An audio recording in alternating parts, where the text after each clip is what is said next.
Bonjour à tous et bienvenue encore une fois sur Lingala ya Mwana Congo.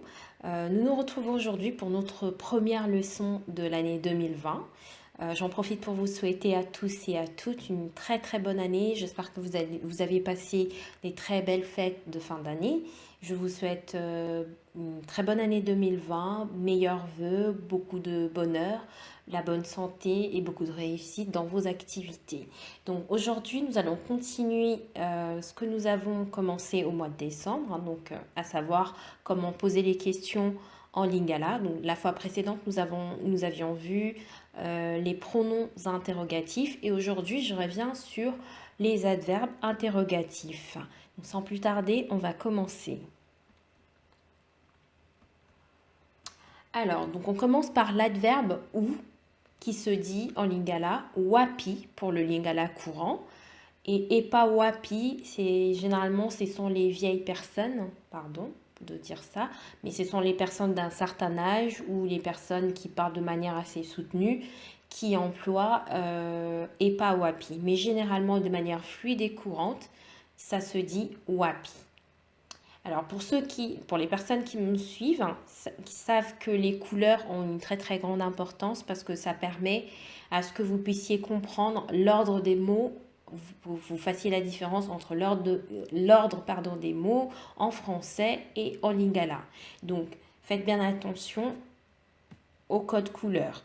Donc pour dire par exemple où se trouve Kinshasa, en lingala on va dire Kinshasa ezalaka wapi. Kinshasa et Zalaka Wapi. Donc, vous voyez qu'en français, on commence par ou. Par contre, l'adverbe en lingala est à la fin de la phrase. Donc, voilà. Maintenant, pour dire d'où ou par où, c'est exactement la même chose. Donc, c'est soit wapi ou et pas wapi. Exemple. D'où viens-tu? Outi wapi. Par où passe ce bus? Bisi oyo elekaka wapi.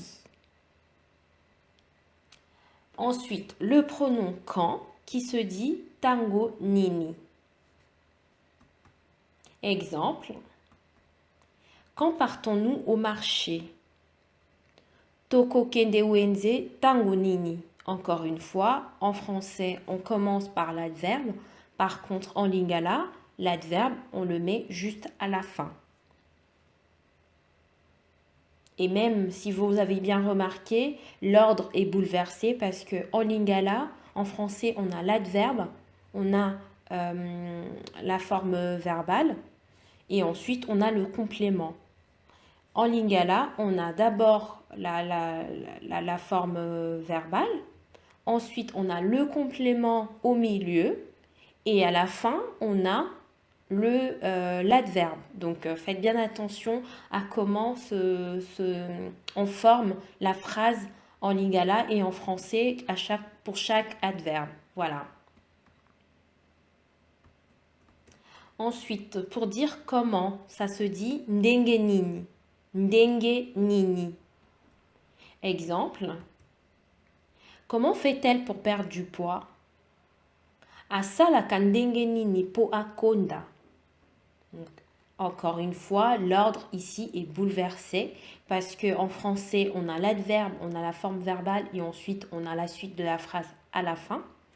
En lingala, on va avoir l'adverbe entre deux. Donc c'est au milieu, ce n'est ni à la fin ni au début, mais ça va être au milieu pour l'adverbe ndenge nini. Alors, une exception, on n'utilise pas ndenge nini pour demander un nom. On n'utilise pas ndenge nini pour poser la question, pour savoir comment est-ce qu'une personne s'appelle. Donc, cette question se forme de la manière suivante.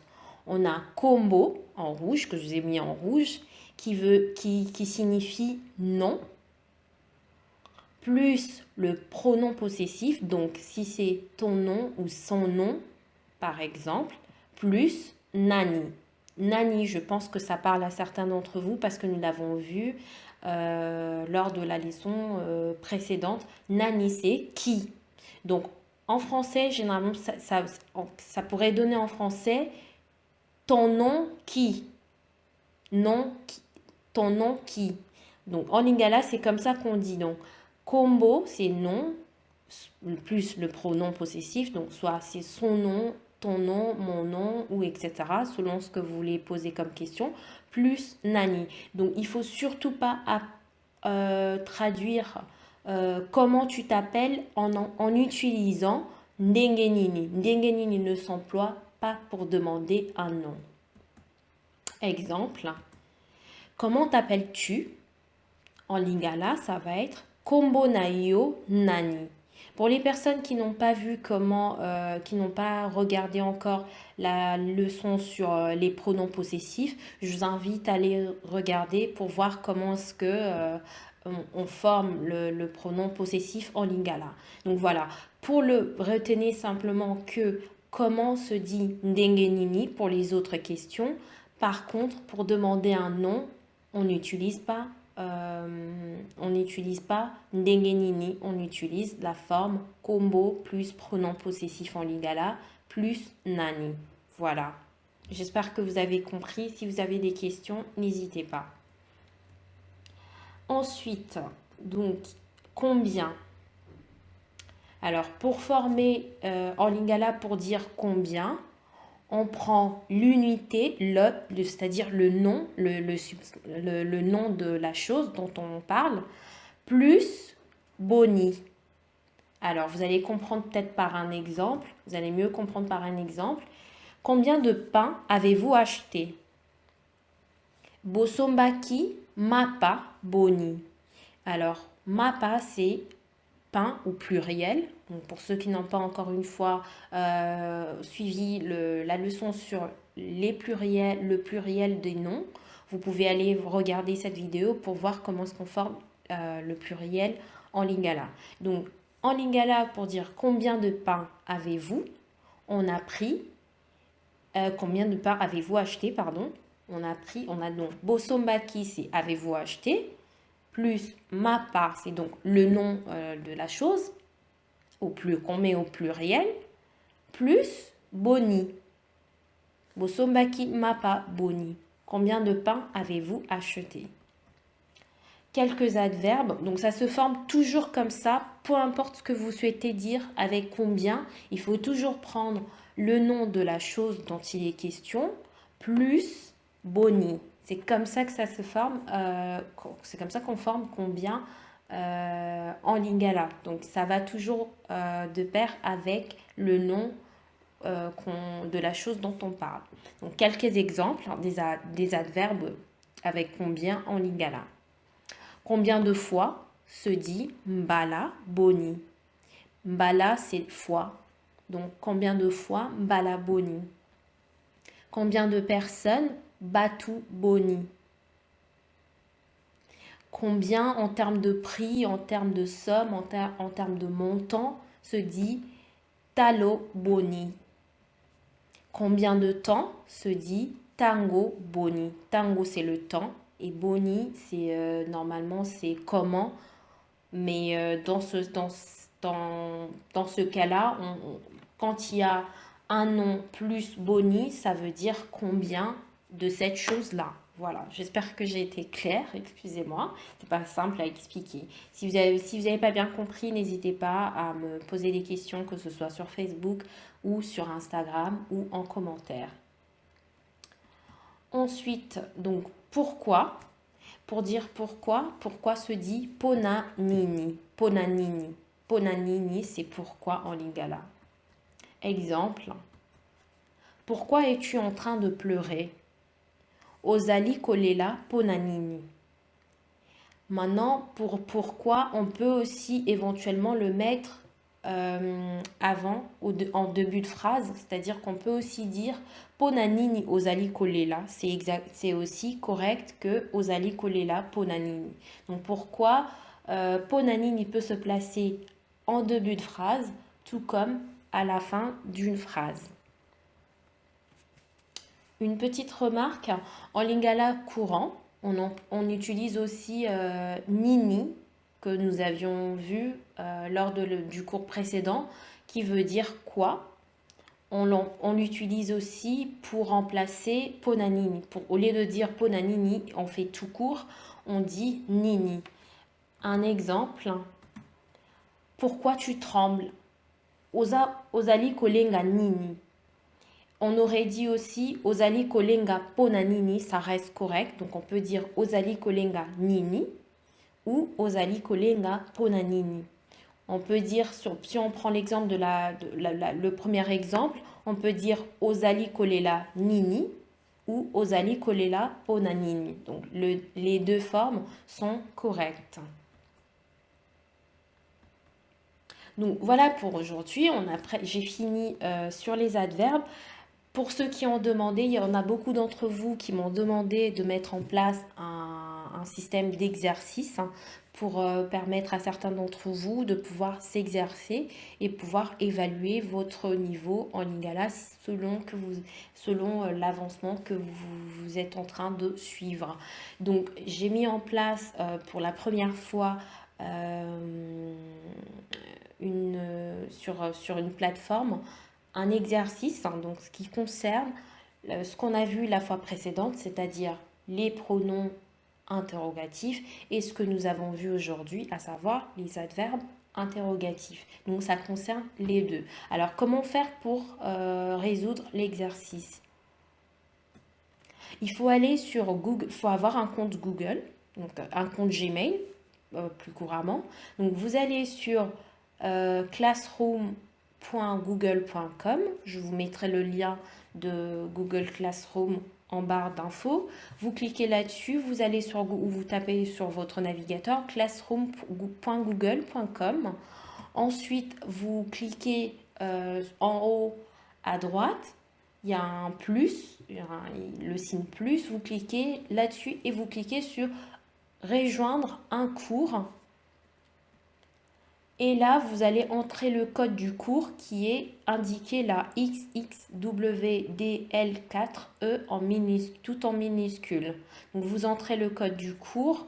Ensuite, vous cliquez, vous allez vous retrouver sur une page avec un drapeau de la RDC. Et en dessous, ce sera marqué Lingala Yamwana Congo a publié un devoir. Quand vous cliquez dessus, vous allez voir EducaPlay, c'est en vert, c'est un petit truc en vert. Vous cliquez sur EducaPlay et ensuite quand vous cliquez sur EducaPlay, ça vous ramène donc sur la plateforme EducaPlay. Et là, vous cliquez sur Commencer en orange. Donc c'est un bouton orange où c'est écrit Commencer. Vous cliquez là-dessus et vous allez pouvoir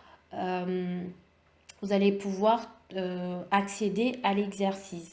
Alors, juste une précision, vous allez compléter donc les cases vides par un pronom ou un adverbe interrogatif. Par contre, faites bien attention, une case vide égale à un et un seul mot. C'est-à-dire, par exemple, ponanini, si vous devez remplacer par ponanini, ponanini, c'est en deux mots. Ça veut dire c'est deux cases vides. Pona pour une case et nini dans une autre case. Donc faites bien attention à ça.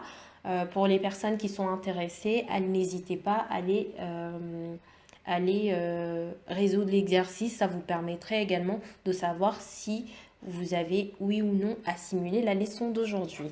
Donc une fois que vous avez terminé, vous cliquez sur vérifier et là vous pourriez accéder à la correction pour voir si vous avez été à la hauteur ou pas du tout.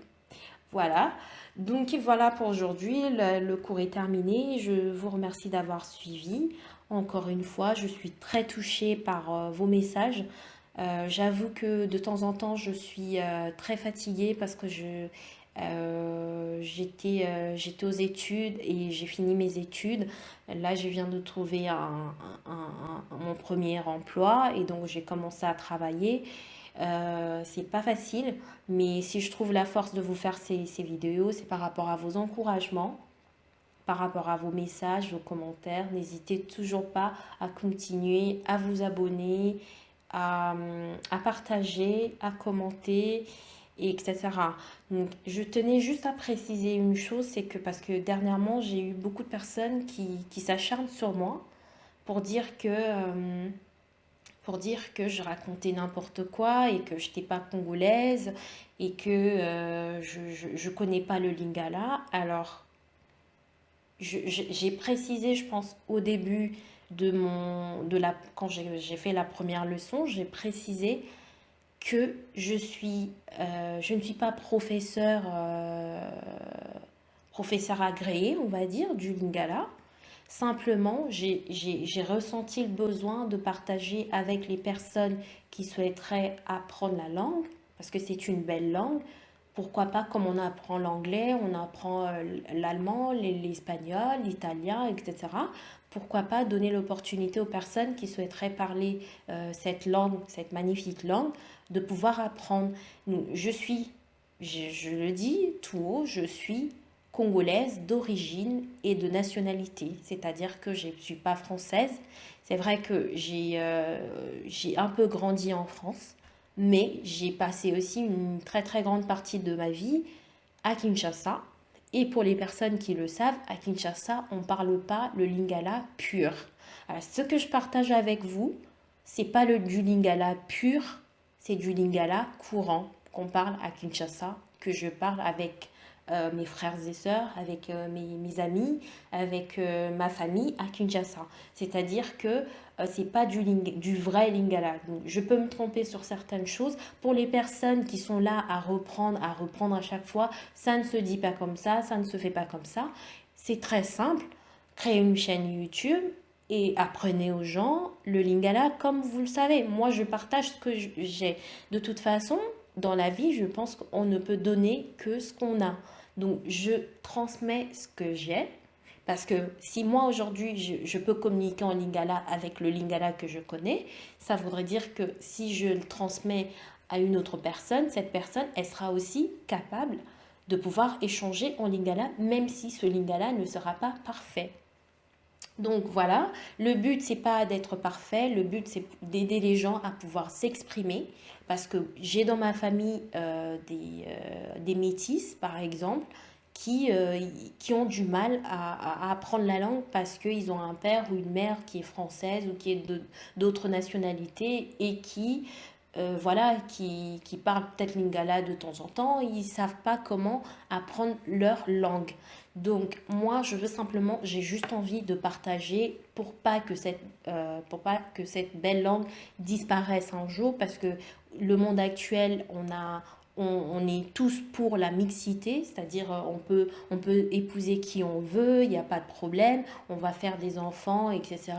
Simplement, faudrait pas que notre langue disparaisse, parce que si on n'apprend pas à nos enfants, aux enfants, la langue, cette langue, un jour ou l'autre, ça va finir par disparaître. Donc moi, j'aime mon pays, qui est la RDC, et j'aime ma langue, qui est le lingala, et je tiens à ce que cette langue ne disparaisse pas. Donc je vais que ce soit les tout petits ou même les personnes qui ont épousé des Congolaises ou des Congolais, je veux que tout le monde ait cette possibilité d'apprendre cette langue pour pas qu'elle disparaisse, parce que je considère que c'est le patrimoine de la RDC. Voilà ce que je voulais partager avec vous. Pourquoi? Parce que j'ai supprimé beaucoup de commentaires parce que les gens s'acharnaient sur moi pour dire que je sais pas, mais bon, ce monde est tellement, je comprends plus où on va. Donc si quelqu'un comprend où on va, vous pouvez me le dire. Mais voilà, donc pour tous ceux qui m'envoient des messages d'encouragement, c'est vraiment pour vous que je continue à faire ces vidéos. Donc n'hésitez pas, encore une fois, à liker, à vous abonner, à commenter et à partager, ou à m'écrire sur les deux pages Instagram ou Facebook. Voilà, c'est tout pour aujourd'hui. Je vous retrouve prochainement pour la suite.